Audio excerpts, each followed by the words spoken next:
What is up mga kababayan? Kamusta kayong lahat? Nagbabalik si PH Gen Z, ang boses ng Gen Z sa mga isyong pampolitika dito sa ating bansa.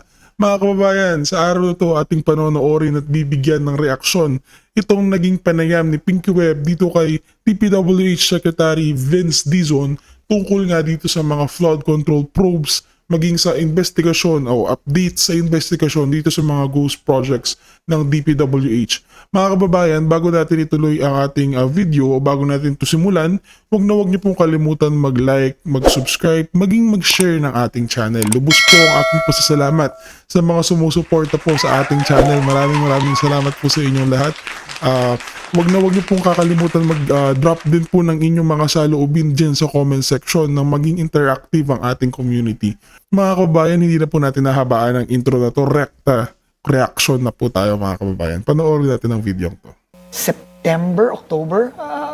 So nung nauna nandun pa si Yusek Cabral. no? So nauna yung pagpunta ni Congressman Leandro Leviste Yes, doon September sa opisina. 4 yun eh. Okay. September 4 yun, if I remember it correctly. Kasi, ano yun eh, parang day 2 ko pa yun eh, sa DPWH eh. So why does he have a copy and you don't have a copy? Kasi nga, ang report nga sa akin is kumuha siya dun sa computer. No? Now, obviously, hindi naman authorized yon, no? Pero I don't know how many files. Hindi ko alam, to be honest, kung ano ang mga nakuwang files. Kasi hindi din alam ng mga staff. Kasi Meron siyang flash drive? may flash drive. Tapos they left. No? Yun ang report So sa akin. what is really the story here? Because Congressman Leandro Leviste was basically saying you I authorized authorized it. it. Okay. Hindi ho ba tumawag kayo or Totoo po tumawag po si Yusek Yusek Cabral. Cabral sa inyo and you authorized the release of the documents? Ito po ang nangyari noon. No? Tinawagan po ako ni Undersecretary Cabral, a little distressed kasi nga pinipilit daw po silang magbigay ng dokumento. Sabi ko, anong dokumento? Allocations per district. And I said, isn't that public document? I mean, that's public knowledge. I mean, kung meron yung National Expenditure Program, that's published, that's on the internet. Yung GAA, kung GAA yan, yung budget ng 25, public document din po yan. At nandyan naman po lahat ng proyekto, kada distrito, kasi line item naman po yan. So, sabi ko, wala pong problema doon. No, yun ang, and in fact, we submitted those also to Congress as well, no? The different projects per district. Okay. And you total them, that's what District A, B, C will get. So you no? submitted it where again, sir? We submitted it to the Senate and also to Congress. Okay. Now, as far as getting files in a computer, ibang usapan yon. Kasi nalaman ko na lang yun after the fact. Eh. Nung nangyari na, I got a report na yun nga, no, merong mga files na kinuha, which have also been disclosed and corroborated by the staff of Yusek Cabral. So, to me, ano lang, no, just to make things very clear. But I think what I'm going to say about the files, no, of former Undersecretary Cabral, these are already now part of the ongoing investigation of the Ombudsman into the whole corruption investigation in DPWH. And they have custody of the files. What to do with those files, it is really up to them. All I know is in the subpoena, they requested for both the computers, so we gave 2 CPUs, if I'm not mistaken, and all the hard copies. But they also informed us that they will be subjecting these computers to forensic examination by PNP So Cybercrime meron po and silang like- computer, meron po silang CPU, at Yes. meron pa rin silang hard copy? Yes. Opo. Okay, but you obviously, is this the same hard copy that you submitted to both the Senate and the House? Hindi po. Ang sinabit po natin sa House ay yung summary ng District allocations. No? Ito pong mga files na sinabit namin sa Ombudsman, ito po ang lahat ng files. Hindi lang po district Hindi allocations. lang. I mean, you saw them. They're like piles and piles of documents. And this already includes, letters of requests from mayors, congressmen, from politicians. governors, and everyone who requests for projects from DPWH. Okay. So, So- kasama na po lahat yun. So, nag-request din po ang ombudsman ng, they call it a conference about the files, kung anong gagawin. And obviously, as the department in charge of those files, we will participate there. When is that? Wala pa pong date. But we have assigned Undersecretary Bisnar and Kalima and and Rafi Torgano, who's our Undersecretary for Legal, to represent the department there. Secretary Vince, do you think these files should be publicly released? To me, any document of government is public. Di ba? These are all public documents, no? If you ask me, What that's why... about the requests? Yung that's why- sinasabi niyong kahit yung mga requests kay possibly Yusek Cabral? Actually, walang problema yun. In fact, when we... Kasi this is the first budget that we will actually be working on, meaning the next year's budget, no? And we are already talking about making all of these requests public. Because, I mean, Okay. to me, they should be, because Okay. these are requests naman, and I don't think any mayor, congressman, or governor will take it against anyone to make this request. Well, Because that is for their especially if constituents it's a anyway. legitimate Of course, request, of why course, would they of be course, ashamed of course. actually? But what does Congressman Leandro Leviste have, and what is the value of what he has? To be honest, I really can't answer that question. Because from what I have seen on social media, Alam mo, pause muna natin mga kabayan dahil nahuli na naman itong si Sec Vince. Tinanong lang ng simpleng tanong, isang sagot. Tinanong siya, ano ang hawak ni Congressman Leviste na files? At gaano ka-importante ang files na yun? Simpleng tanong. Sagot, hindi ko po alam. Tama ba yan, Sec Vince? Posibleng hindi mo alam, madami mo lang sinasabi kanina, dami mong pinagmamalaki na kesyo pupunta ka, magro-road trip ka dyan sa kung saan man na may nag-report sa'yo na sira-sira ang daan, pupuntahan mo. Ang yabang mo, di ba? Ba't ngayon, ba't hindi mo masagot na kung ano nga ba ang hawak ni Congressman Leviste, ha? Ito pa ang nakakatawa, mga kaibigan. Kakasabi lang niya, oil files must be publicly released or it must be open for the public, which means dapat lahat ng files ng DPWH ay merong access ang publiko para nga for transparency. Pero bakit itong Cabral files ipilit yung ginigit-git, ginigit-git ni si Congressman Leviste na kinuha niya ito ng forcibly o kinuha niya ito ng walang paalam? Bakit yun ang naratibo na ini-instill nyo, naratibo na ipinapakalat nyo sa publiko? And when in fact, you mismo, Secretary Vince, sinabi mo na all files must be publicly accessible to public, or all files must be open to public. Pero bakit mo sinasabi, bakit yung mga senador na nanggigit-git, mga congressman na nanggigit kay Leviste, kay Kong Leviste na pilit daw itong kinuha ang Cabral files. Bakit daw ito pilit kinuha? Iyan ang naratibo na sinasabi nyo sa publiko. Kaya pinapawalang bisa nyo ang Cabral files kaya kinuha ito ni Congressman Leviste ng walang pahintulot. When in fact, ulit-ulit mong sinasabi, Sec Vince, na publicly dapat ang documents. Tama po ba, mga kaibigan? Pinagloloko tayo ni Sec Vince sabi niya, wala daw, dapat ay public yan, open yan, transparent tayong lahat dito. Tigilan mo kami sa transparent mo na propaganda, sa transparent mo na image na pinapakita. Tinanong ka lang naman, ano ang Cabral files, hindi mo masagot. Akala ko wala na si Janet Napoles, but meron pa rin sumasagot ng hindi ko po alam. Vince. Tawa ka naman. Mga kaibigan, simpleng tanong lang, ano ang nilalaman ng Cabral list? Ano yan? Ano yung hawak na dokumento ni Leviste, ni Congressman Leviste? Sagot ni Sec Vince, hindi ko po alam. Nakakatawa ka, Sec Vince. Bakit itong si Tito Sen, sabi niya wala daw kwenta ang listahan ng Cabral list. Kumbaga parang listahan lang daw yan sa barangayan. Kung walang kwenta yan, bakit hindi nyo ilabas? Bakit hindi nyo publicly open yung listahan na yan na makita ng lahat, makita ng bawat isa kung sino yung mga pangalan na nasa Cabral list na yan? Di ba? Napakadali. Ba't hindi nyo kayang gawin? Tuloy natin yung video to.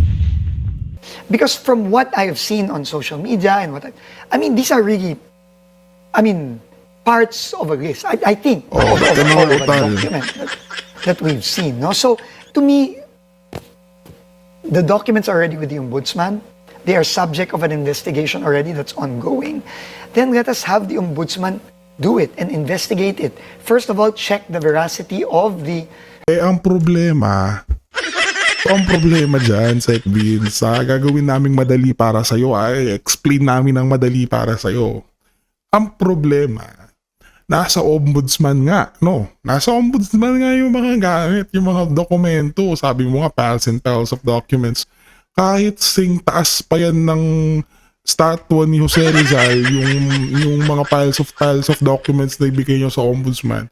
Kahit isang tulinanalo track pa yan ng dokumento, kapag yan, hawak na ni Buying, pag yan, hawak na ni Remula, gagawin niya ang lahat para mapagtakpan yung mga kaalyado. Sino man nandyan. Alam mo kalokohan, ang justice system sa Pilipinas, lalo na't lahat ng itinilaga na secretary, undersecretary, lahat ng itinilaga sa gabinete nito ni Bangage, mga tuta niya. No? Nako, papakamot na lang ako ng ulo eh. Naiinis ako eh. Alam mo yung grabe yung control na hawak nila sa justice system ng mga kurakot dito sa Pilipinas, no? Imagine mo, nasa ombudsman na daw yung files. Okay, nasa ombudsman na. Pero pagdating sa ombudsman, si Buying naman ang may hawak niyan. Anong mangyayari sa atin dito? Anong mangyayari niyan sa mga yan? Anong mangyayari dyan sa mga files na yan? Baka mauna pang mauna pang maamag yan dyan sa sa ombudsman bago nila hawakan eh. Ha? O, tuloy natin to. Documents. Especially those documents in the computers to check if they've been tampered, if they've been changed, especially, and I think Ayan, wait lang. Speaking of DOJ pala mga kaibigan, tingnan mo itong balita natin dito. Ito. Usapan natin to, DOJ. Itong si Jojo Cadiz, mga kaibigan.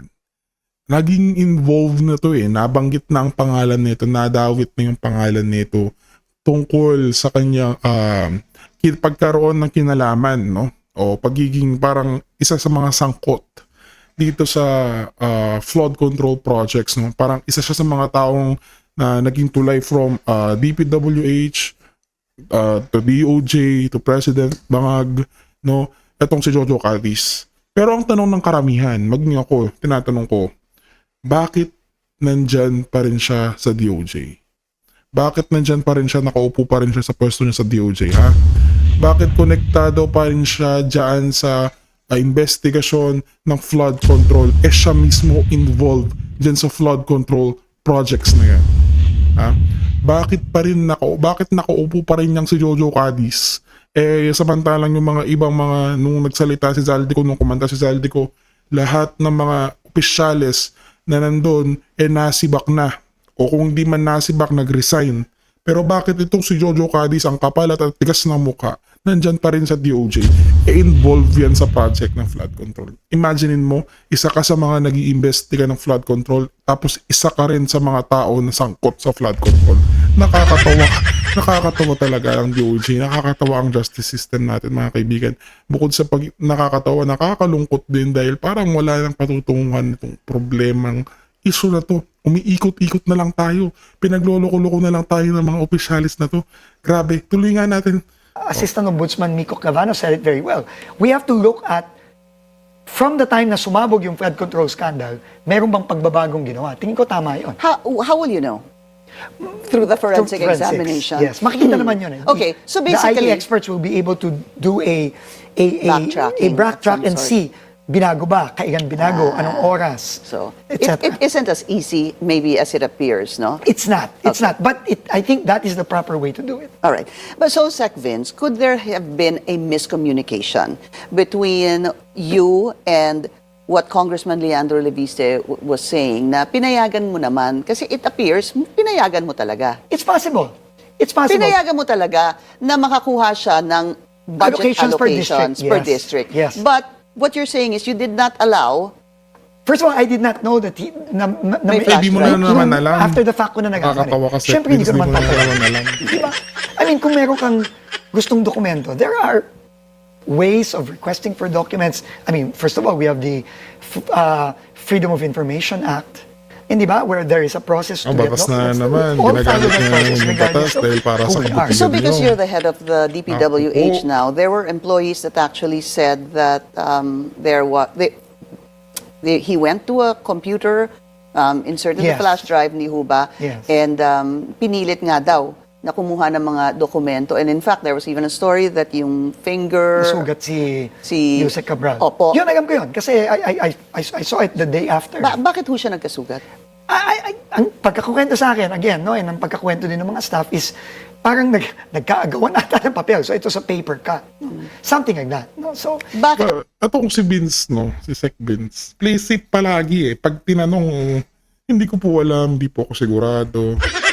Ba't nandyan ka pa sa DPWH? Ba't di ka bumaba sa pwesto mo? Mas marami pa yatang alam ng mga tao sa'yo. Ha? Pag tinanong ka, isang tanong, isang sagot, simpleng katanungan, anong nangyari? Hindi ko po alam. Hindi ko po may sasagot yan. Hindi ko po pwedeng sagutin yan. No, no, no. Big N-O sa Yosek Vince. Pinagloloko mo kaming lahat dito eh. Ano ho yung papel na yun at bakit nagkaagawan? to be honest, I don't know. I don't know kung ano yung papel na yun. Do you plan to do anything about what Congressman Leandro Leviste did? I will have to Forcibly supposed to I do? will have to speak to the staff involved. No, All right. About that. So, ano muna, we will have to talk to the staff. Quickly, sir. I still have a lot of questions. Ito pong allocables, paano ho ba ito? Meron ho bang allocables per district this 2026 budget? Okay.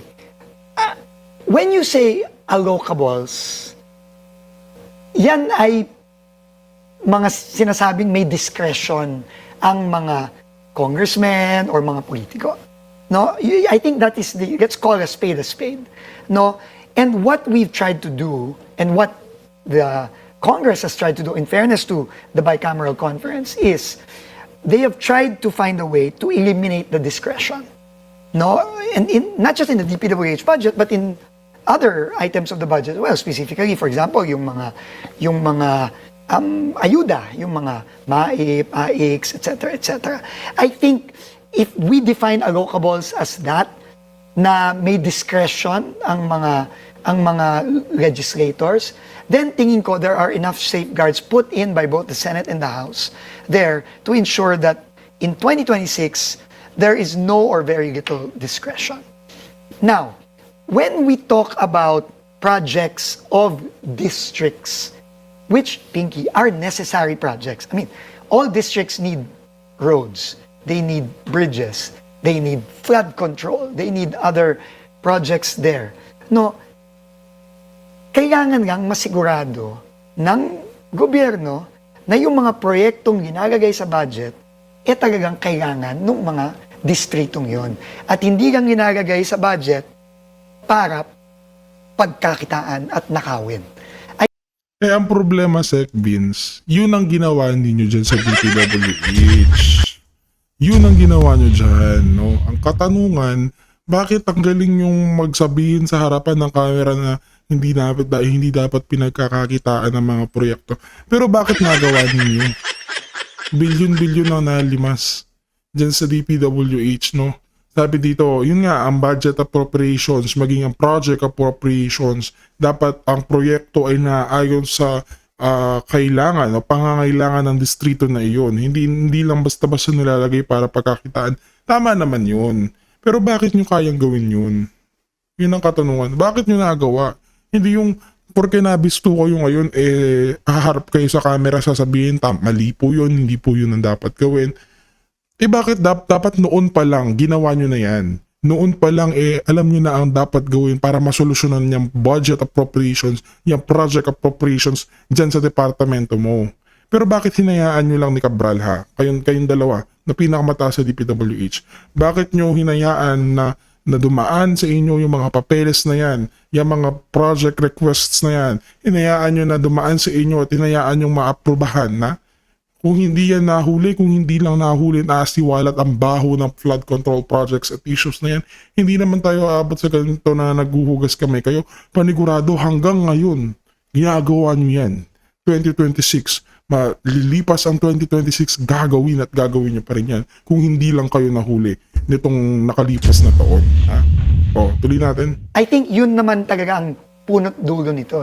So, I think what we've tried to do, and I hate doing this and disclaiming that kami sa bagong management ng DPWH, wala naman talaga kaming, part sa pagbuo ng budget sa 2026. But we tried our best to work with Congress, to work with the Senate, to work with the Bicameral Conference Committee to ensure na talagang tama yung mga proyektong yan. No? And that's something you can assure right now. I mean, Right paano now- po ang magiging post-audit nito? Will Well- the DPWH, for example, district engineers, make a... Wait lang, bakit hindi mo nasagot? Kaya nyo bang ayusin yung ngayon, right now? O bakit hindi mo ituloy ang sagot mo? Bakit nag-hesitate ka? I mean, paano Right po now- ang magiging Oh, post-audit ba't- nito? ba't mo siya Will the tinatanong? DPWH, for Dapat ang example, sagot district dyan, engineers, alam mo, make rekta ka sumagot, a ha? post Bakit ka naghihinayang sagutin inspection, yun? a true post-inspection of the project? First of all, Natatawa ako sa'yo. yung mga project ngayon na ini-implement, talagang hindi na tayo pwedeng maglokohan dyan. No, they all have to be implemented properly. They all have to be accepted the right way. Hindi yung ghost project, tapos accept mo, tapos magbabayad ka. Hindi pwede yun. Kasi nakita naman nila yung mga, kung ano nangyari doon sa mga kasama nila sa DPWH na ginawa yun in the past. No? Nakakulong na sila ngayon. And marami pang makukulong in the near future. No? So, that needs to be addressed. But I Kailan kaya yung near future, Sec Vince? Kasi, no, nagpasko na, 2026 na, bagong taon na, 16 days na ang lumipas. Nag-start ang 2026. May nakukulong na ba? Etong mga Diskaya lang ang nakukulong eh. Etong si Diskaya lang ang nakulong eh. Oh, asa na yung iba? Kailan yung near future na yan? Baka mamaya 3 presidente na yung mahalal, di pa rin nakukulong yung mga yan eh. Nakakatawa ka. Nakakatawa ka. Tuloy natin itong video to. ng DPWH, wala naman talaga kaming, part sa pagbuo ng budget sa 2026. But we tried our best to work with Congress, to work with the Senate.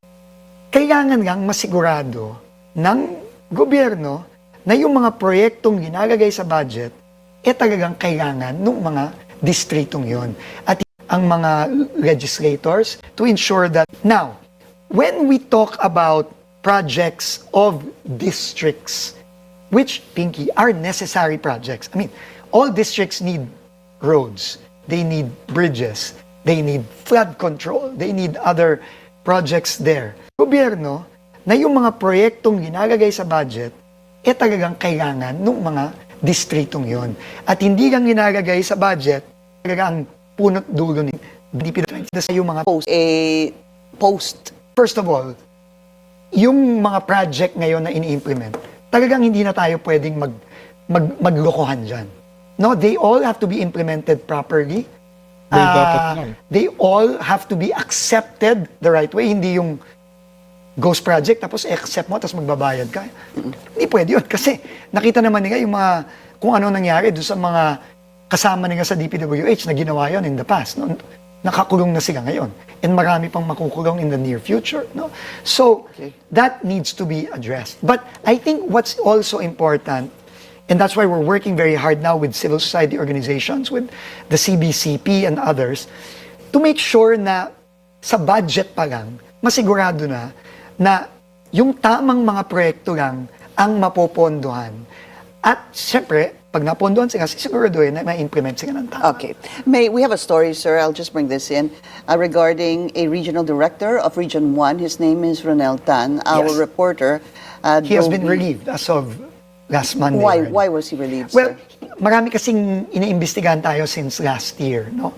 And in the process of our investigations, no, we now have enough in our investigation information and from our investigations to start making decisions on personnel, no, from regional directors down to district engineers. And we have started it already by relieving, I think, 11 or 12 regional directors and other lower rank district engineers and assistant regional directors, etc. So, There's supposed to be a project that our Okay. reporter went to, si Dobie de Guzman, sir. Noong March 2023, there's supposed to be a groundbreaking for a project. And according to the DPWH Transparency Portal, it's 50% completed. Yes. But when they visited, a reporter visited there, ang nakita po ay mga hindi pa tapos na poste ang nakita. How can that be 50% yeah. completed? You know, I'm looking at a report also now, which I got now, and I'm looking in the same photos, the Sangkintin, Langiden, bridge. This is supposed to be a bridge, but I don't see a bridge here. So, like you, I don't think this is 50%. No, but that's why what we're trying to do now is we're asking the help of various groups all over the country, including the CBCP, to help us monitor. Because, you know, right now, there are about 30,000 ongoing projects of DPWH right now. 30,000. Not counting the projects for 2026. So madadagdagan pa yan. No, pagka ito na nagsisimula na tayo sa 2026. But sir, look at that. Absolutely. I agree 100%. So thank you for letting me know about this. So I will go here and I will find out what the real situation here is. Okay. As in all other things that we're looking at, I mean, people need to be answerable for these projects. All right. But more importantly, I think I also have to say, Pinky, that one of the first things that the president told me last week, when we all met after the holidays, is he told me that we really have to focus on finishing these unfinished projects. Kasi all over the country, ang daming ganyan. Ang daming bitin na tulay, bitin na kalye, Yeah, I bitin hope na... you do that, sir. So, kailangan yun ang priority natin. So, yun And ang gagawin also, natin. if I may, also, yung mga kalsada po na baku-baku na nakakagawa lang, please look into those. Baka pwede nyo pang habulin po yung mga Tama po. contractors. Tama po. Quickly, sir, Zaldico, you are going to testify Opo. against him before the Sandigan Bayan. Opo. When is this? Nagsimula na po kasi yung trial ni former Congressman Zaldico sa Sandigan Bayan. Ito yung kaso na final namin last year on the Oriental Mindoro flood control project na substandard. No? So, I was invited, I was summoned by the court, by the Sandigan Bayan to testify on January 20 on Tuesday. So, yun po ang gagawin natin. Yun yung isa sa mga unang-unang project na isiniwalat ni Senator Ping Lacson Tama yung po. sa Occidental Tama po. Mindoro. And also there's Oriental Mindoro. Oriental Mindoro. Sorry about that. Blue Ribbon hearing resumes on Monday under Senator Ping Lacson. Were you invited? Opo, DPWH is invited, but I'm trying to move my schedule around, but I'm scheduled po kasi to go to Cebu. Kasi nga, yung mga flood control projects doon, kailangan ding ayusin yon. Kasi, January na, magtatag-ulan na in 5 months, kailangan naman, ayusin natin muna lahat itong mga to, no? bago magtag-ulan ulit. Same goes for Bulacan. No? So, pero po, definitely DPWH will be there and we will, as always, we will fully cooperate with the investigation. In fact, I met Senator Ping just a few days ago and we discussed the documents that they need. Yeah. Pinasabi na ho ba yung Cabral files? Wala pa po kami natatanggap. Pero sabi ko nga po sa kanya na, syempre po, I have to just out of courtesy na ang may kustodiya na po kasi ngayon ito ay ang Office of the Ombudsman. So, hihingi lang po kami ng ano. Pero tingin ko po, wala naman pong problema yun. Okay.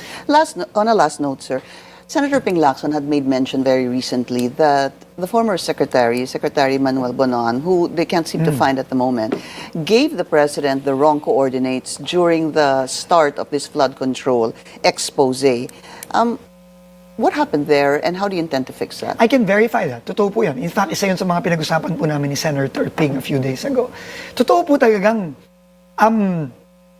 whether sinadya o nagkamali, maraming mga proyekto na isinumite sa isumbong mo sa Pangulo website nung nakaraang taon na mali-mali ang coordinates. Kaya nga, kahit kami, nung kami pumasok nung September, October, nagigito-gito din kami kasi pumupunta kami sa lugar. O, kala ko ba may proyekto dito? Bakit wala? So, kaya magulo eh. No, magulo. So, sinadya ho ba yun? Well, it remains to be seen kung sinadya. Pero the fact is... But why would the coordinates be wrong? I don't know. To be honest. Sinasabi nila baka I don't nagkamali know pala naman dyan. yung mga engineer na nag-input and all of that. Kaya nga po ngayon, talaga yung buong sistema ng pagmamonitor, rinirepaso po namin and we are seeking the help of, the private sector and other civil society groups to really help us monitor. No? Kasi clearly, yung mga monitoring systems nila nung nakaraan, talagang madaling mamanipula na nakita na natin ngayon. So I can validate the statements of Senator Ping Lacson. We'll find out more Marami about pong that mali. during the Senate hearing on Monday. DPWH Secretary Vince Dizon, sir.